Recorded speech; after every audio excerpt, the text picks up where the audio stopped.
What happens when one of country music's biggest stars walks onto one of daytime television's most unpredictable stages and refuses to play by the rules? Blake Shelton's appearance on The View was supposed to be a lighthearted promotional stop, a chance to talk about his latest album and maybe crack a few jokes. Instead, it turned into one of the most explosive moments in the show's history, a verbal battle that had the studio audience gasping and millions of viewers glued to their screens. Before we dive into exactly what went down, make sure you hit that subscribe button and drop a comment below telling us whose side you're on, because trust me, you're going to have an opinion about this. Now let's get into what really happened. Blake walked onto that stage with his usual easygoing demeanor, waving to the crowd, flashing that signature grin that's made him a household name. The panel was in full form, Whoopi Goldberg at the helm, Sarah N., Sunny Hostin, Alyssa Farah Griffin, and of course, Joy Behar, who had that look in her eye that anyone familiar with the show knows all too well. The kind of look that says she's got something brewing, something she's been waiting to unleash. Blake settled into his seat, adjusted his jacket, and the conversation started innocently enough. Whoopi opened with the standard welcome, asking about his tours, his new music, how he's been enjoying life away from The Voice. Blake answered with his typical charm, talking about how freeing it's been to focus purely on music again, to reconnect with his fans on the road, to write songs that mean something to him without the pressures of television schedules. But then Joy leaned forward, and you could feel the temperature in the room shift. She had that half smile, the one that's become her trademark when she's about to stir the pot. She started by saying she loved his music, which already felt like a setup, and then came the pivot. She brought up his background, his roots in Oklahoma, his small-town upbringing, and tied it into a broader question about values, about what it means to represent a certain demographic in America. Blake's smile tightened just a fraction, but he nodded, clearly trying to stay diplomatic. He talked about growing up with strong family values, about hard work and community, about the people who shaped him. Joy nodded along, but her eyes were locked on him like a hunter watching prey.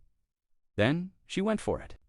She mentioned how country music has often been associated with conservative politics, how the genre has become a symbol for a particular worldview, and asked Blake point-blank whether he thought his music was political, whether he felt a responsibility to speak on certain issues given his platform. The audience got quiet. Blake took a breath, and you could see him calculating his response. He said that his music was about life, about love and heartbreak, and drinking beer on a Friday night, that he's never tried to make it about politics because that's not what his fans come to him for. He said people are tired of being divided, that music should be something that brings folks together, not tears them apart. Joy wasn't satisfied with that answer. She pressed harder, bringing up specific songs, specific lyrics, asking him if he really believed art could be separated from the artist's beliefs. If he truly thought he could avoid taking a stand when so many issues were affecting the very people who listened to his music. Blake's jaw clenched. He leaned back in his chair and said something that caught everyone off guard. He said that maybe the problem wasn't that he wasn't taking a stand, but that people like her assumed that everyone who didn't shout their opinions from the rooftops was somehow complicit or cowardly. He said that quiet dignity used to mean something, that not everyone needed to turn every conversation into a political battle, and that, frankly, he was tired of being told that his silence was a statement, when really it was just him trying to do his job and respect his audience's intelligence. The audience reacted, some clapping, some gasping, and you could see the other hosts exchanging glances. Whoopi tried to step in, tried to smooth things over with a joke, but Joy wasn't letting it go. She shot back immediately, saying that privilege allows people to stay quiet, that when you have a platform like Blake's and you choose not to use it, you're making a choice, whether you admit it or not. She said that his fans, the people he claims to care about so much, are dealing with real issues: healthcare, education, economic struggles, and that pretending those things don't exist because you want to keep your brand safe is its own form of politics. Blake's face flushed. He sat up straighter, and his voice dropped into that lower register that anyone who knows him understands means he's done playing nice. He said that Joy didn't know a damn thing about his fans, that she'd probably never spent a day in the kinds of towns where his music played on repeat, where people worked 2 jobs just to keep the lights on and didn't have time to sit around debating talking points from cable news. He said that those people didn't need him to lecture them, didn't need another celebrity telling them how to think or what to believe, that they needed someone who respected them enough to let them make up their own minds. He said that maybe if she stepped outside of her bubble once in a while, she'd understand that not everyone wants to be preached to, that sometimes people just want to hear a good song and feel something real. Joy fired back without missing a beat, saying that respect goes both ways. That if Blake really respected his fans, he wouldn't treat them like they were too simple to handle complexity. That grown adults can enjoy music and also think critically about the world around them. She said that his whole "aw shucks, just a country boy" routine was a carefully crafted image. That he was smarter than he pretended to be, and that playing dumb to avoid tough conversations was insulting to everyone involved. She said that he could hide behind his guitar all he wanted. But at the end of the day, his choices spoke volumes.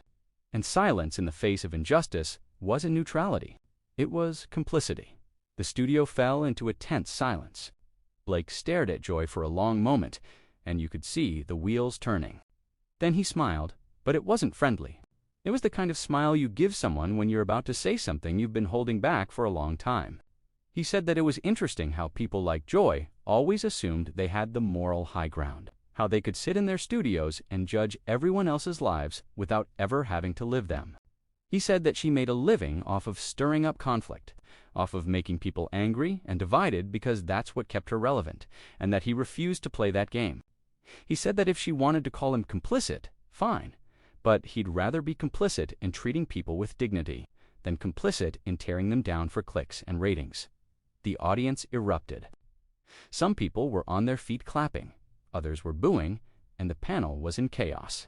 Sonny tried to jump in, saying something about finding common ground, but Blake and Joy were locked in, neither one backing down. Joy said that he could try to spin it however he wanted, but the fact remained that he benefited from systems of inequality and chose to do nothing about it. That his comfort was built on the backs of people who didn't have the luxury of staying quiet. Blake snapped back that she had no idea what he did or didn't do, that just because he didn't broadcast every charitable act or every conversation he had didn't mean he was doing nothing, and that maybe, just maybe, some things were more meaningful when they weren't performed for an audience. Whoopi finally managed to cut in, her voice rising above the noise, saying they needed to take a breath, that this was getting too heated. But you could tell even she was rattled. She tried to steer the conversation back to music, asking Blake about his upcoming tour dates, but the damage was done. The energy in the room had completely shifted. Blake answered her questions mechanically, his jaw still tight, his eyes occasionally flicking back to Joy, who sat with her arms crossed, that same defiant look on her face. When the segment finally ended and they cut to commercial, the cameras caught just a second of Blake standing up, shaking hands with the other hosts, but noticeably not looking at Joy. She didn't seem bothered, lighting up as soon as the cameras were off, talking to Sonny like nothing had happened. But Blake's body language told a different story. He was done, absolutely done, and everyone in that studio knew it. When the show came back from commercial, you could see the producers had made a decision. Instead of letting things cool down, they were leaning into the tension. Whoopi started the next segment by addressing the elephant in the room, saying that things had gotten passionate, that strong opinions make for important conversations, and that they wanted to give Blake a chance to continue the discussion if he was willing. Blake looked like he was weighing his options, probably wondering if he should just smile and pivot to something safe. But Joy wasn't about to let him off the hook that easily. She jumped in before he could respond, saying that she appreciated passion, but that she wanted to understand something. She wanted to know if Blake truly believed that staying out of difficult conversations was the same thing as being respectful, or if maybe he was just uncomfortable being challenged. Blake let out a laugh, but there was no humor in it. He said that being challenged wasn't the problem, that he'd been challenged plenty in his life and career.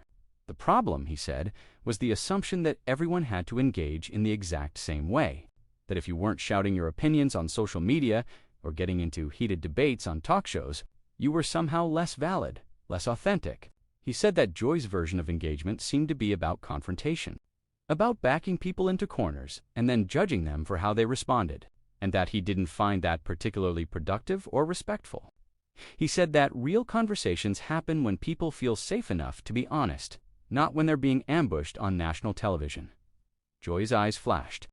She said that nobody was ambushing him, that these were questions any public figure should be prepared to answer, especially someone who makes millions of dollars off an audience that includes people from all walks of life.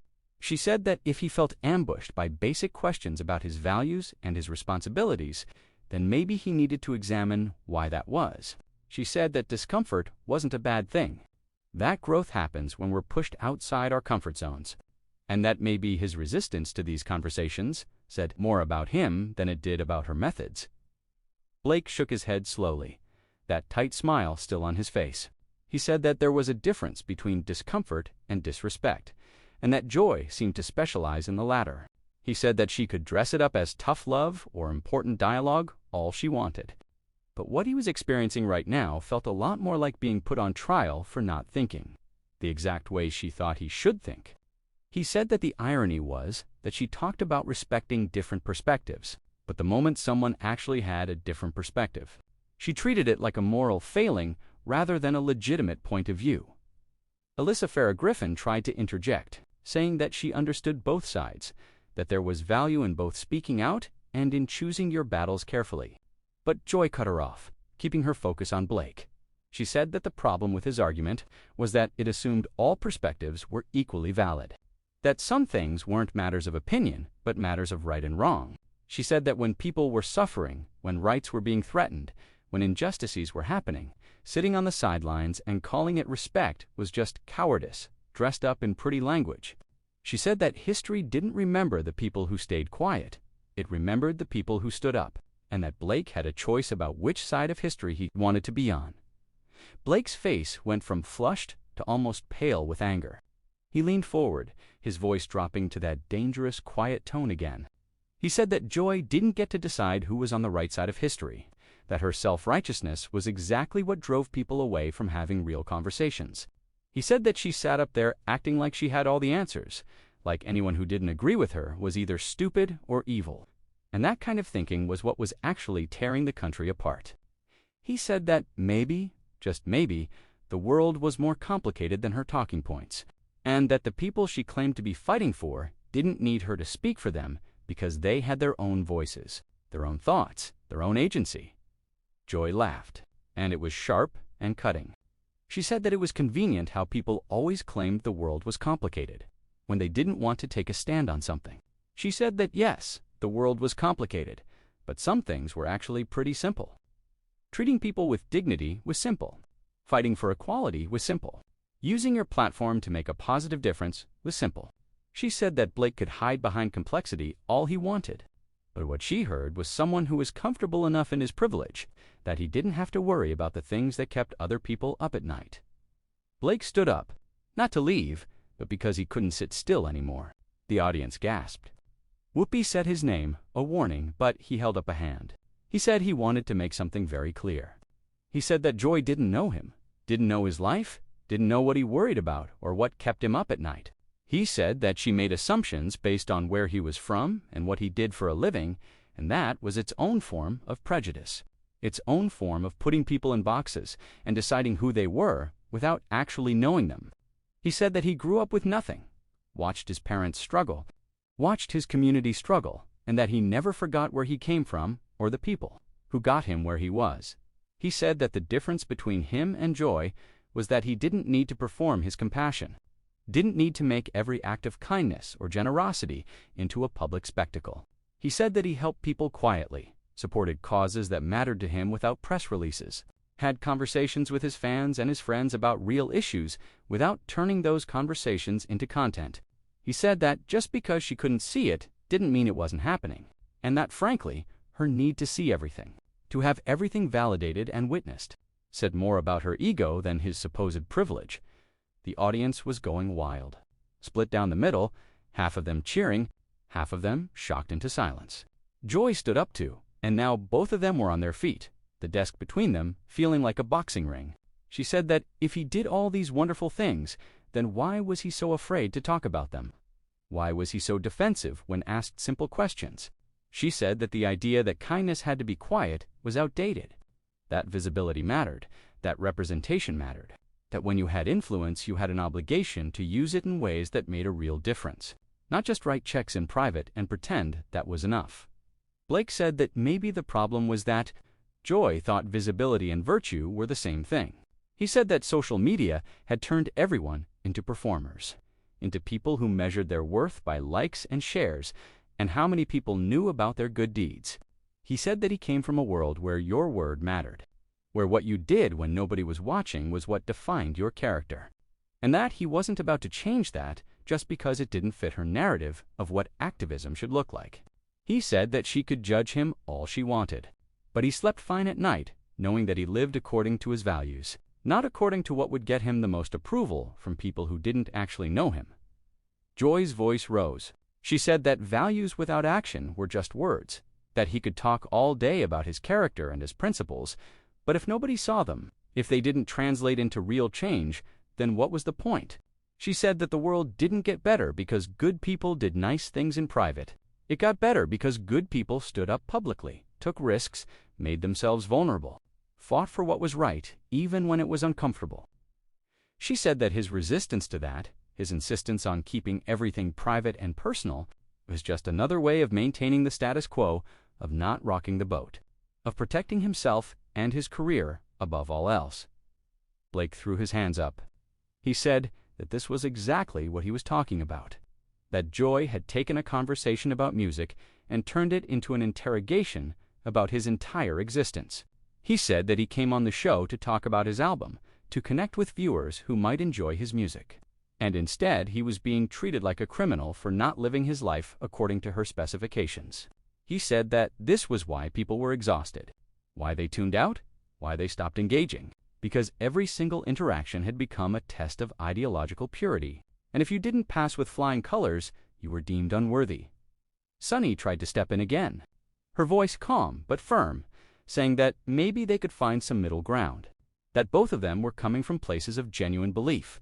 But Blake and Joy were too far gone.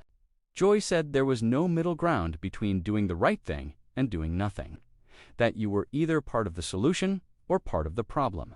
Blake said that kind of binary thinking was exactly what was wrong with the world, that life wasn't a choose-your-own-adventure book with only two options, that most people lived in the messy middle, trying their best, making mistakes, learning as they went, and that demonizing them for not being perfect was cruel and counterproductive. Her voice booming over both of them, saying they needed to wrap this up, that they'd made their points and it was time to move on. Whoopi tried to regain control of the show, her voice steady but strained as she attempted to guide the conversation back to safer territory. She asked Blake about his songwriting process, clearly hoping that talking about the craft of music would diffuse the situation. Blake took a deep breath, visibly trying to compose himself, and started to answer. He talked about how he finds inspiration in everyday moments, in conversations with friends, in the stories his fans share with him at meet and greets. His voice was measured, careful, like he was walking on eggshells. But you could see Joy out of the corner of the frame, shaking her head slightly, that skeptical expression still plastered on her face. Sarah Ann jumped in with a lighter question about his favorite moment from touring, and Blake seemed grateful for the reprieve. He smiled, talking about a show in Texas where a marriage proposal happened in the front row during one of his ballads, how the whole crowd erupted and he ended up bringing the couple on stage. It was a sweet story, the kind of moment that usually gets everyone feeling warm and fuzzy. The audience responded positively, laughing at the right moments, and for just a second it seemed like maybe they'd gotten past the worst of it. But then Joy leaned forward again. She said that was a beautiful story, really, and she meant that. But she wanted to circle back to something Blake had said earlier about his fans not needing him to speak for them. She said she was curious about that because in her experience, people appreciated when someone with influence used that influence to amplify voices that might not otherwise be heard. She asked if he truly believed his fans didn't want to hear his perspective on things that affected their lives, or if maybe he was projecting his own discomfort onto them. Blake closed his eyes for a moment, and you could see him fighting to keep his composure. When he opened them, his voice was tight but controlled. He said that Joy seemed determined to misunderstand him, that she kept twisting his words into something they weren't. He said he never claimed his fans didn't want to hear his perspective. He said they didn't need him to tell them how to think. He said there was a massive difference between sharing your views and treating your audience like they needed to be educated or enlightened by you. He said his fans were smart, capable people who formed their own opinions, and that he respected them enough to trust their judgment without trying to manipulate or influence them in a particular direction. Joy said that was a convenient distinction, that sharing views and influencing people were essentially the same thing, and that pretending otherwise was naive at best and dishonest at worst. She said that whether he wanted to admit it or not, everything he did influenced people. Every song, every interview, every public appearance sent a message, and that choosing to send no message was still sending a message. She said that neutrality wasn't noble, it was lazy, and that people with his kind of reach had a responsibility to think critically about the impact they had. Blake's hands gripped the armrests of his chair. He said that Joy kept using words like responsibility and obligation, as if his career came with a contract that said he had to think exactly the way she wanted him to think. He said that nobody elected her the moral authority on how public figures should behave, and that her constant need to police other people's choices was exhausting to watch and probably exhausting to live with. He said that maybe the reason she was so obsessed with what other people were or weren't doing was because she couldn't stand the idea that someone might have a different approach to life that was just as valid as hers. The audience reacted loudly, a mix of gasps and applause, and you could see the other hosts looking increasingly uncomfortable. Alyssa tried to say something about respecting different communication styles, but her voice was drowned out. Joy's face had gone red now, her own anger fully visible. She said that Blake could insult her all he wanted, that she'd been called worse by better people, but that his attacks on her didn't change the substance of what she was saying. She said that, yes, she was passionate about these things, and yes, she was willing to have uncomfortable conversations, because that was what responsible adults did when they cared about the world beyond their own comfort. Blake laughed bitterly. He said that Joy talked about uncomfortable conversations, like she invented them, like nobody else had ever had to deal with difficult topics or challenging situations. He said that the difference was that most people managed to have those conversations without being condescending and self-righteous, without turning every interaction into a performance designed to prove how enlightened they were. He said that real uncomfortable conversations required humility, required the willingness to admit you might not have all the answers, and that Joy seemed constitutionally incapable of that kind of vulnerability. Joy shot back that humility didn't mean staying silent when you saw something wrong, that it didn't mean hiding behind false modesty to avoid taking a stand. She said that Blake kept acting like she was asking him to solve world hunger or end all injustice single-handedly, when all she was really asking was for him to acknowledge that his platform came with some level of responsibility to think beyond himself. She said that it wasn't radical or unreasonable to suggest that people with influence should use it thoughtfully, and that his resistance to even that basic premise was telling. Blake said that what was telling was Joy's inability to accept that someone could disagree with her without being morally deficient. He said that she'd spent the entire interview implying that he was selfish, cowardly, complicit, and privileged, all because he didn't perform his beliefs the way she thought he should. He said that kind of character assassination was disgusting, especially coming from someone who claimed to be fighting for compassion and understanding. He said that you couldn't bully people into caring about things, couldn't shame them into activism, and that her approach probably created more resistance than it did converts. Whoopi raised her voice again, saying that they were running out of time and needed to let Blake promote his actual work. She practically begged him to talk about his album, to share where people could find his music, to say something, anything, that wasn't about the argument they'd been having.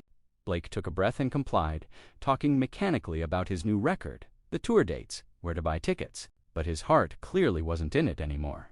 The joy he'd walked out with at the beginning of the show had been completely extinguished, replaced by a weary frustration that was written all over his face. Joy couldn't help herself. As Blake was wrapping up his promotion, she added that she hoped his fans would enjoy the album and that maybe some of the songs would inspire them to think about the world in new ways. It was a small dig, a final needle, and Blake caught it immediately. He stopped mid-sentence and looked directly at her. He said that his fans didn't need inspiration from him to think about the world, that they thought about it every day when they went to work, paid their bills, raised their kids, took care of their neighbors. He said that maybe if Joy spent less time worrying about what he was or wasn't doing, and more time actually listening to the people she claimed to care about, she'd realize that they were already engaged, already thoughtful, already making a difference in their own ways without needing her approval or validation. Joy said that was a nice speech, very poetic, but that it still didn't answer the fundamental question of what he was personally doing with his influence. Blake stood up again, this time clearly preparing to leave, even though the segment wasn't technically over. He said that he'd already answered that question multiple times, that she just didn't like his answer because it didn't fit her narrative. He said that he was done being interrogated, done being judged, done being treated like his entire worth as a human being depended on whether he passed Joy Behar's personal litmus test.